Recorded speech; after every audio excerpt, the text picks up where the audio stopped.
അങ്ങനെ പ്രോജക്റ്റ് കിട്ടിയ സന്തോഷത്തിൽ തൃച്ചംബരത്ത് തിരിച്ചെത്തിയിരിക്കുകയാണ് ആനന്ദും അരവിന്ദും കല്യാണിയും. അന്നേരം അവിടെ രോഷോവിലയെ നിൽക്കുകയാണ് അഖിലാണ്ടേശ്വരി. സന്തോഷത്തോടെ വന്നു നിൽക്കുന്ന കല്യാണിയോട് വളരെ ദേഷ്യപ്പെടുകയാണ് അഖില. ധിക്കാരം കാണിക്കുന്നതിന് ഒരതിരൊക്കെ ഉണ്ട് എന്ന് പറഞ്ഞ് കല്യാണിയോട് തട്ടിക്കയറുന്നു അഖില. ഇത് കണ്ട് വിഷമിച്ചു നിൽക്കുകയാണ് ആനന്ദും അരവിന്ദും. പക്ഷെ ശിവരാമകൃഷ്ണൻ പോലും എതിർത്ത് ഒന്നും പറയുന്നില്ല.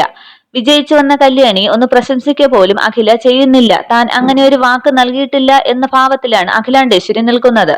അതിനെക്കുറിച്ച് ചോദിക്കുകയോ സംസാരിക്കുകയോ ബാക്കിയുള്ളവർക്ക് സംസാരിക്കാൻ ഒരവസരം കൊടുക്കുകയോ അഖില ചെയ്യുന്നില്ല. സങ്കടത്തോടെ കല്യാണി നിന്ന് കരയുമ്പോൾ ആനന്ദിനേക്കാൾ വിഷമം അരവിന്ദിന് ഉണ്ടാവുകയാണ്. അമ്മയോട് കാണിക്കാൻ പറ്റാത്ത ദേഷ്യം അരവിന്ദ് ശിവരാമകൃഷ്ണനോട് കാണിക്കുകയാണ്. ഇപ്പോൾ പ്രൊമോയിൽ കാണിക്കുന്നത് അരവിന്ദ് ശിവരാമകൃഷ്ണനോട് ദേഷ്യപ്പെടുകയാണ്.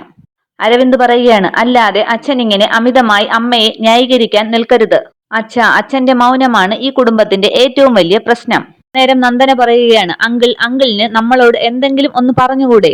അരവിന്ദ് വീണ്ടും ദേഷ്യപ്പെടുകയാണ്. സ്വയം തീരുമാനം എടുക്കാൻ കഴിയാത്തവരും എടുത്ത തീരുമാനത്തിൽ ഉറച്ചു നിൽക്കാൻ കഴിയാത്തവരും അങ്ങനെയുള്ളവരുടെ ജീവിതം മറ്റുള്ളവർക്ക് തട്ടിക്കളിക്കാൻ കഴിയുന്ന ഒരു കളിപ്പാട്ടം മാത്രമാണെന്ന് അച്ഛൻ തന്നെയാണ് എന്നോട് പറഞ്ഞു തന്നിട്ടുള്ളത്.